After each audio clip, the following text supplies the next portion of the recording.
आशा नहीं जिनके साम्य भाव धन रखते हैं, निज पर के हित साधन में जो निश दिन तत्पर रहते हैं।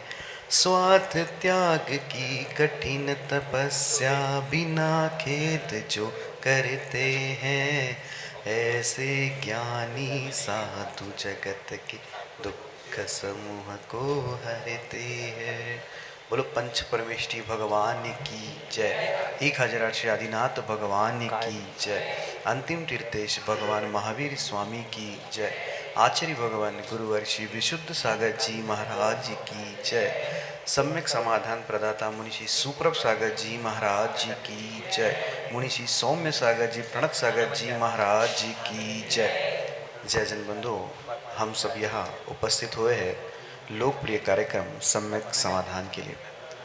प्रतिदिन यह कार्यक्रम आदिनाथ टीवी चैनल पे भी शुरू हुआ है। आप घर बैठे आदिनाथ टीवी चैनल के माध्यम से ठीक दोपहर को 4 बजे इस कार्यक्रम का प्रसारण देख सकते हैं और अपने विकल्पों का सम्यक समाधान प्राप्त कर सकते हैं। शुरू करते हैं आज के सम्यक समाधान की बेला को। मुनिषि के चरणों में कोटिशा नमोस्तु करते हुए सम्यक समाधान को शुरुआत करते हैं एवं मुनिषि प्रणत सागर जी महाराज से यह निवेदन करते हैं कि हे स्वामी नमोस्तु, आज के कार्यक्रम को गति प्रदान करते हुए संचालित करें। नमोस्तु नमोस्तु नमोस्तु। ओम नमः सिद्धेभ्य। नमः श्रीवर्धमानाय निर्धूत कलिलात्मने सालोकानां त्रिलोकानां यद्विद्यादर्पणायते यद्विद्यादर्पणायते। पंच परमेष्ठी भगवान की परम पूज्य आचार्य भगवंत गुरुवर विशुद्ध सागर जी मुनि महाराज जी की, परम पूज्य मुनि श्री सुप्रभ सागर जी महाराज जी की।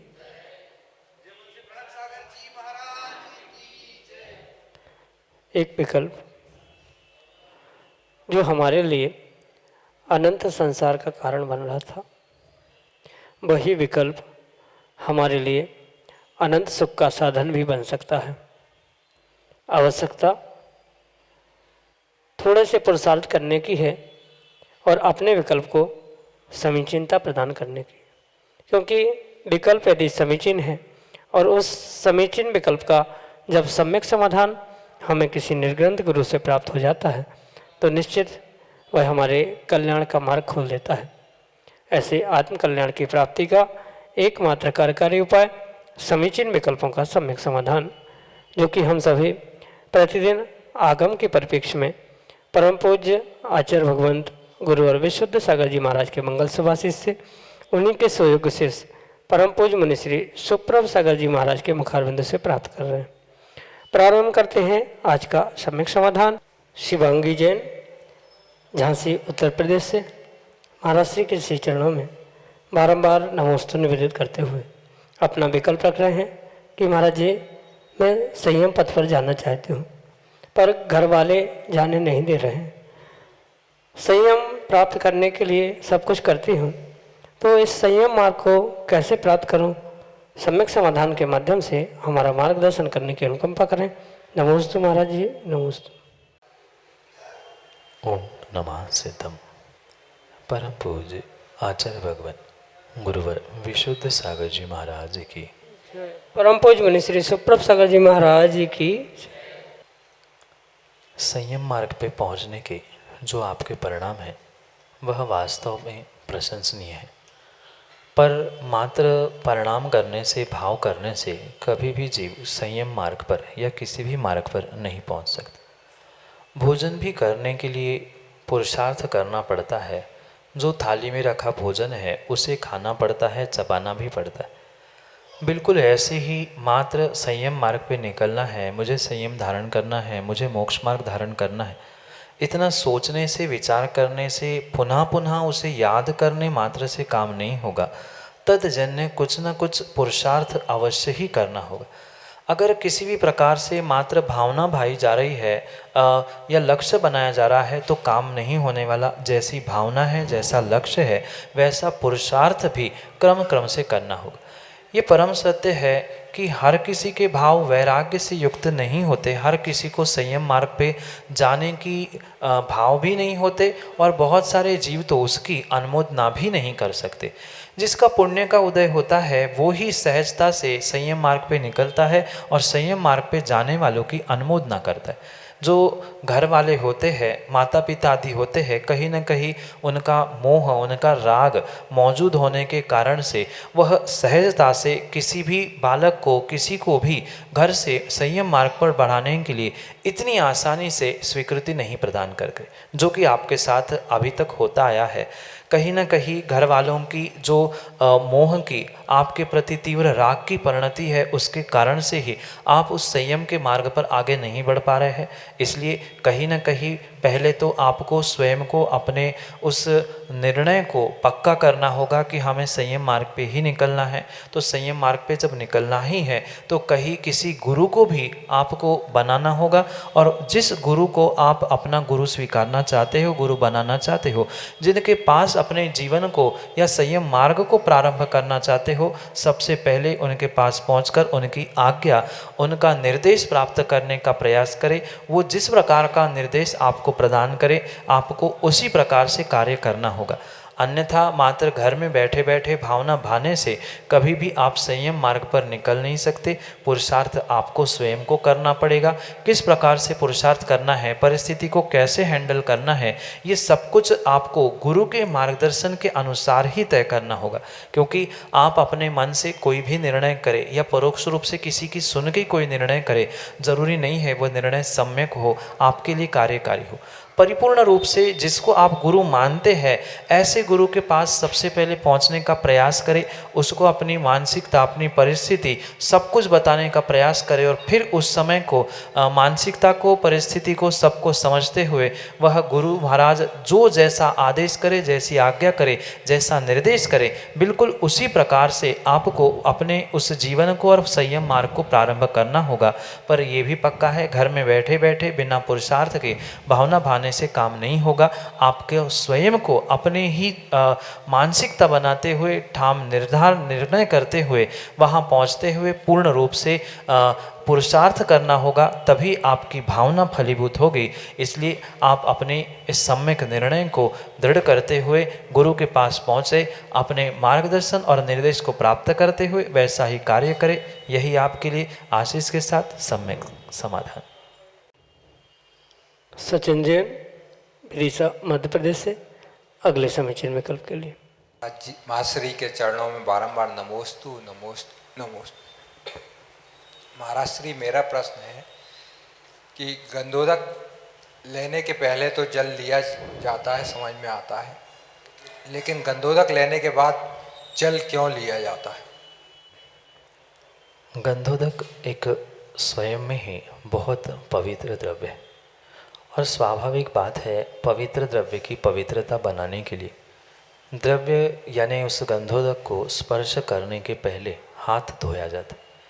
क्योंकि कहीं ना कहीं क्रिया, दैनिक क्रिया या अपने कार्य में उलझे हुए जीव का ये विवेक नहीं रखता कि उसने अभी अभी हाथ कहाँ लगाया है। माना कि बालों में, कपड़ों में अगर हाथ लगा है तो वह हाथ पूर्ण रूप से अशुद्ध हो चुका, और ऐसे अपवित्र हाथों से अगर हम गंधोदक स्पर्श करते हैं तो गंधोदक का तो कुछ नहीं बिगड़ता, पर गंधोदक की अविनय हमारे द्वारा होने से हमारे लिए पाप का आश्रय अवश्य ही होता। इसलिए ये व्यवस्थाएं बनाई जाती है कि गंधोदक के पहले या गंधोदक लेने के पहले जल लेकर हाथ, या जहाँ हमें गंधोदक लेना है उसे हाथ को, उंगलियों को धोया जाता है। फिर उसके उपरांत गंधोदक लेकर जो उच्च स्थान बताए गए हैं वहाँ उस गंधोदक को लगाया जाता है, और उसके बाद भी जो हाथ का प्रक्षालन आदि किया जाता है उसके पीछे भी आचार्य भगवंतों ने तर्क दिया है, जबकि इसका कोई आगम ठोस प्रमाण प्राप्त नहीं होता। किसी आगम ग्रंथों में इसका कोई ऐसा उल्लेख प्राप्त नहीं होता कि गंधोदक लेने से पहले बाद में हाथ धोने ही चाहिए, ऐसा कोई नियामक नहीं है। पर ये एक श्रावक का और गंधोदक लेने वाले का एक विवेक हुआ करता है कि उनके हाथों के द्वारा, स्वयं के द्वारा उस पवित्र से पवित्र गंधोदक की अभिनय ना हो, इस कारण से ही पहले भी हाथ धोया जाता है और बाद में भी हाथ धोया जाता है। बाद में हाथ धोने के पीछे यह तर्क लगाया जा सकता है कि वह गंधोदक जो लगाया उच्च स्थान में लगाने के बाद कुछ समय बाद आप भूल गए, जो कि गंधोदक लगाने से, सूखने से वह आपकी उंगली, आपके हाथ, आपका वह स्थान पवित्र हो चुका है। माना कि पुनः वही हाथ आपने कहीं शरीर में खुजाने के लिए लग लिया या कहीं अन्य स्थानों पे लग दिया जो कि अपवित्र था, तो वहाँ भी भले ही प्रत्यक्ष रूप से नहीं, डायरेक्ट रूप से नहीं, इनडायरेक्ट रूप से वह भगवान के गंधोदक की अभिनय हो सकती है। इसलिए अभिनय ना हो, इसलिए वह बाद में भी गंधोदक के लिए हुए हाथों को, उंगलियों को धोने के लिए वह पानी आदि लिया जाता है। पर यह भी विशेष ध्यान रखने योग्य बात है, माना कि उसके पहले ही हमें ये बोध है कि हम अभी हाथ धो के ही आए हैं, तो पुनः हाथ धोने की ये कोई प्रथा रिवाज नहीं है। मात्र हाथों की, उंगलियों की शुद्धि के लिए धोया जाता है। और उसके बाद भी हमें पता है कि हमें कोई ऐसा कार्य करना ही नहीं जिसके द्वारा हमारी उंगली अन्यत्र चली जाए, हाथ कहीं अशुद्ध स्थान पे पहुँचे। तो ये कोई नियामक नहीं है कि पहले और बाद में हमें हाथों को, उंगलियों को पानी से धोना ही होगा। पर एक विवेक के रूप में उस गंधोदक की अभिनय ना हो, जितना अधिक शुद्धि का हम ध्यान रखेंगे उतना शुद्ध फल उस गंधोदक को प्राप्त करने से, लगाने से हमें मिले। इसी अभिप्राय से गंधोदक लगाने से पहले और गंधोदक को लगाने के बाद में हाथ का प्रक्षालन पानी आदि के माध्यम से किया जाता है। ये श्रावक का और लेने वाले का विवेक है, विवेक के लिए कहा है। पर ऐसा कोई आगम में प्रमाण ग्रंथों में प्राप्त नहीं होता कि इसी विधि से गंधोदक लिया जाता है। ये विवेक पूर्वक करने की श्रावक की और लेने वाले की क्रिया है, इसलिए ये व्यवस्था बनाई गई है। यही आपके लिए सम्यक समझ। राजीव जैन, झाईपुर, विदिशा, मध्य प्रदेश से अगले समीचीन विकल्प के लिए। नमोस्तु महाराज जी। महाराज जी, मैंने एक कोटेशन पढ़ा था, उस पर लिखा है कि सर्वज्ञ ने हमें भगवान कहा है, तो अब क्या शंका करना, स्वीकार करो। महाराज जी, ये समझ से परे है कि हम कैसे भगवान अपने आप को मान लें, कृपया समाधान कीजिए। सर्वज्ञ ने हमें भगवान कहा है, ये पूर्ण रूप से सत्य नहीं है और पूर्ण रूप से असत्य भी नहीं। वहाँ भगवान के कथन को बहुत अच्छे से समझने की आवश्यकता है, क्योंकि भगवान जब भी बना जाएगा इस मनुष्य पर्याय से ही भगवान बनाया जाएगा, या ये आत्मा ही भगवान बनती है, भगवान आत्मा ही भगवान बनती है। इस अपेक्षा से शक्ति को समझते हुए अगर ये कहा जा रहा है कि हम भगवत शक्ति से युक्त है, बनने वाले भावी भगवान हैं, इस भावी नैगम्य की अपेक्षा से अगर कहा जा रहा है तो वह सत्य है। पर एकांत से अगर यही कहा जाएगा कि हम ही भगवान हैं, तो आप ज़मीन पे क्यों बैठे हैं, मोबाइल में, व्हाट्सएप में कोटेशंस क्यों चला रहे हैं? भगवान है ही तो सर्वज्ञ के साथ जाके आप भी समोषण या सिद्ध शिला पे बैठे। जैसे एक माँ दूध में ही घी को देखती है, क्या दूध में घी नहीं है? दूध में घी है, पर अभी प्रकट रूप से नहीं है। बिल्कुल यहाँ पर यही व्यवस्था, यही विवक्षा समझने की आवश्यकता है। सर्वज्ञ ने जो कहा है वह शक्ति रूप हमें भगवान स्वीकार करते हुए कहा है। ये आपको चिताने के लिए, जगाने के लिए कहा जा रहा है कि आप में भगवान बनने की शक्ति है। भविष्य में अगर आप उसे पहचान लो तो आप ही उस भावी नैगम्य की अपेक्षा से भगवान हो। इसलिए वहाँ पर सर्वज्ञ ने भगवान कहा है। जैसे दूध में माँ पुरुषार्थ करते हुए घी निकालती है, बिल्कुल ऐसे ही इस मनुष्य पर्याय से ही हम अपनी भगवान आत्मा को भगवान बना सकते हैं, सर्वज्ञ बना सकते हैं, सिद्ध बना सकते हैं। इसलिए ये श्रद्धान करना होगा, मानना होगा, तभी तो हम भगवान आत्मा से भगवान बन सकते हैं, बना सकते हैं। जैसे अगर माँ को ये बात ही नहीं पता है कि दूध से घी निकलता है, दूध में घी है, जिसको ये बोध ही नहीं है, वह माँ हो या कोई भी व्यक्ति हो वह दूध से घी निकाल ही नहीं सकता है। जिसको बोध है कि दूध में से ही घी निकलता है, दूध में घी वर्तमान में भी शक्ति से है, ये जो जानता है वही दूध में से घी निकालता है। इसका बोध होने पर जैसे घी निकलता है ऐसे ही मैं भी भगवान रूप हूँ, मेरे में भगवान शक्ति है, मैं भगवान आत्मा हूँ। ये निर्णय करने के लिए यहाँ आचार्य भगवंत ने नए अपेक्षा से कथनचित कहते हुए ये वाक्य कहा है, पर सर्वथा ऐसा नहीं है। वर्तमान में किसी भी प्रकार से जिस पर्याय में, मनुष्य पर्याय में, अशुद्ध पर्याय में आप हो, वह अशुद्ध पर्याय होने से तात्कालिक आपका द्रव्य भी अशुद्ध ही है। मात्र जैसे शक्ति रूप दूध में घी है ऐसे ही शक्ति रूप आप में भगवान है। उस शक्ति रूप अगर कोई कह रहा है तो स्पष्ट है और वह सत्य है। अब ये जो शंका ना करे, ये जो कहा जा रहा है ये भी परम सत्य है। अगर वहाँ पर अपेक्षा लगाई जा रही है तो अन्यथा काम बिगड़ जाएगा, क्योंकि सर्वथा अगर भगवान ही है और भगवान ही मान के रहोगे तो कभी भगवान बनने का पुरुषार्थ ही नहीं होगा। माँ अगर दूध को ही घी मान लेगी तो कभी भी उससे घी निकालने का प्रयास नहीं करेगी। ये स्पष्ट है। कभी भी जो पूड़ी बनेगी वह दूध से नहीं अपितु घी से ही बनेगी, पर घी जब भी बनेगा वो दूध से ही बनेगा। ऐसे ही भगवान आत्मा मेरे में ही है, मैं ही उस भगवत शक्ति को प्रकट कर सकता हूँ। और ये भान कराने के लिए अगर कथनचित किसी अपेक्षा से, किसी नए से, किसी विवक्षा से कहा जा रहा है कि आप भगवान हो, भगवान शक्ति से युक्त हो, तो वह परम सत्य है। पर ऐसा ही है, अन्यथा नहीं। ऐसा अगर कथन है तो वह सत्य नहीं हो सकता। इसलिए पहले आपको इस बात पर विश्वास करना होगा कि मेरे में भगवान आत्मा है। ये समझाने के लिए शंका ना करे, उसे स्वीकार तो करे पर शक्ति रूप स्वीकार करे, व्यक्ति रूप, प्रकट रूप भगवान नहीं है ये भी शंका ना करते हुए स्वीकार करे। यही आपके लिए सम्यक समाधान। श्रीमती सुनीता जैन, विदिशा मध्य प्रदेश से अगले समीचीन विकल्प के लिए। नमस्ते महाराज श्री, मेरा प्रश्न यह है कि आपने सुबह प्रवचन में कहा था कि पूजन के बाद में पूरी द्रव्य मंदिर में चढ़ाकर नहीं आना चाहिए, थोड़ी सी द्रव्य बचाकर घर लाना चाहिए, फिर उस बची हुई द्रव्य का क्या करना चाहिए? नमोस्तु महाराज श्री। माँ, पहली बात तो ये समझनी होगी कि पूजन जो भी की जाती है पूर्ण रूप से स्वयं के द्रव्य से ही की जाती है। किसी भी प्रकार से मंदिर के द्रव्य से पूजन करने का विधान आगम ग्रंथों में है ही नहीं। इसलिए जो द्रव्य बचेगा वह पूर्ण रूप से आपका ही है। जब तक उसे आप मंत्रों के उच्चारण के द्वारा विसर्जित नहीं करते हो तब तक वह आपके ही मालकी का, आपका ही द्रव्य माना जाए। मंदिर की द्रव्य लेने का विधान ही जब आगम में नहीं है तो बची हुई द्रव्य मंदिर की है क्या है ये विषय ही नहीं बनता। स्वयं के ही घर से ही वह द्रव्य लानी, मंदिर में आके उसे प्रासुक करना, फिर भगवान को चढ़ाना, और बची हुई जो द्रव्य है वह स्वाभाविक रूप से हमारी ही बची हुई होने से वह जो शेषाक्षत भी होंगे वह पूर्ण रूप से ही स्वयं के ही होंगे। मंदिर के द्रव्य से किसी प्रकार से पूजा होनी ही नहीं चाहिए, इसलिए क्योंकि वह स्वयं को उसका किसी प्रकार से लाभ हो नहीं सकता। भले ही मंदिर की वर्तमान में बहुत सारी व्यवस्थाएं बन रही है कि महीने का इतना दो, व्यवस्था वहाँ बनेगी, पर आगम की ये व्यवस्था नहीं है, ये तात्कालिक व्यवस्था हो सकती है।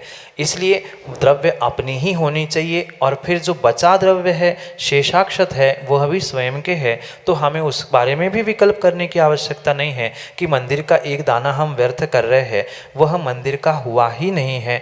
निर्माल्य होता तो मंदिर की व्यवस्था का हो जाता, वह मेरी ही मालकी का, मेरी प्रॉपर्टी का था, तो मैं उससे बचे हुए द्रव्य को वापस ले जा रहा हूँ तो उसमें किसी भी प्रकार का दोष हो ही नहीं सकता। इसलिए ये स्पष्ट समझते हुए वो बचे हुए जो शेषाक्षत है या चावल है, जो भी द्रव्य है, वह एक मांगलिक द्रव्य होने से उसे हम मांगलिक क्रियाओं में प्रयोग कर सकते हैं। जैसे कई बहुत सारे मांगलिक कार्य हम घर में भी करते हैं, वहाँ भी उसका छिड़काव किया जा सकता है। या बचे हुए उन द्रव्यों को अपने ही मस्तिष्क पर डालते हुए, या घर में भी किसी स्थान पर हम मांगलिक कुछ करना चाहते हैं तो वहाँ भी उन द्रव्यों को छिड़काव करते हुए हम वहाँ मंगल की भावना कर सकते हैं। ये पूर्ण सत्य आगम के परिप्रेक्ष्य में समझने की आवश्यकता है। भले ही वह चावल का दाना हो चाहे लौंग हो, जो द्रव्य है मेरे स्वयं की होने से उसका कोई भी दुष्परिणाम नहीं होगा। और उस द्रव्य को हम मंदिर में नहीं छिड़काव कर रहे या मंदिर में नहीं छोड़ रहे। वहाँ छोड़ने से अभिप्राय ये है कि जो थाली में रखी हुई या द्रव्य अपने डिब्बी आदि में छूटी हुई जो द्रव्य है उसको वापस ले जाना, वही शेषाक्षत के रूप में स्वीकार किया गया है। और वो मांगलिक होने से उसे मांगलिक रूप में हम प्रयोग कर सकते हैं। जैसे मंगल कलश रखा जा रहा है उसमें रख सकते हैं, या घर में कहीं हमें ऐसा विकल्प है कि इस कमरे में कुछ ऐसी वर्गणाएँ हैं जो विपरीत है तो वहाँ उस मांगलिक द्रव्य का प्रतिदिन छिड़काव कर सकते हैं। कुछ व्यक्ति या हम स्वयं नेगेटिविटी से भर रहे हैं तो उन मांगलिक द्रव्यों से हम अपने आप की शुद्धि कर सकते हैं। परिपूर्ण रूप से वह मंदिर का द्रव्य नहीं है और मंदिर में भी नहीं छोड़ना है, वह हमारा स्वयं का यानी श्रावक का स्वयं का है। तो श्रावक उसे अपना मानते हुए घर ले जाने में किसी प्रकार का दोष नहीं है, वह आप घर ले जा सकते हैं, उसके कोई भी दुष्परिणाम नहीं होंगे। वह मांगलिक द्रव्य होने से वह आपके लिए शुभ परिणाम देने वाला ही कार्य होगा। निर्माल्य गिरता है या अन्य सामग्री गिरती है तो दुष्परिणाम होगा, पर मांगलिक द्रव्य मांगलिक ही है तो मांगलिक के रूप में अगर हम छिड़काव कर रहे हैं तो उसमें कहीं भी दोष नहीं है। यही आपके लिए सम्यक समाधान। अर्चित जैन विदिशा मध्य प्रदेश से अगले समीचीन विकल्प के लिए।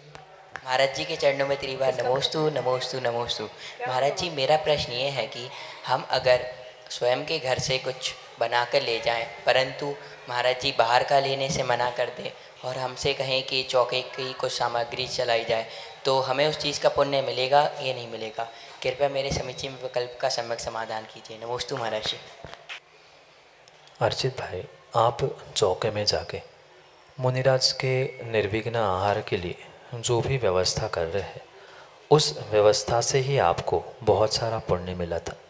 चाहे आप अपने हाथ से कोई द्रव्य कोई सामग्री मुनिराज के अंजलि में चलाओ ना चलाओ, पर फिर भी आपको वैयावृत्ति का पुण्य तो अवश्य ही लगेगा, उसमें किसी भी प्रकार से कोई शंका नहीं। पर जो आहार दान का पुण्य होता है वह स्वयं के द्रव्य के देने से ही होता है। ये भी परम सत्य को आपको स्वीकारने की समझने की आवश्यकता।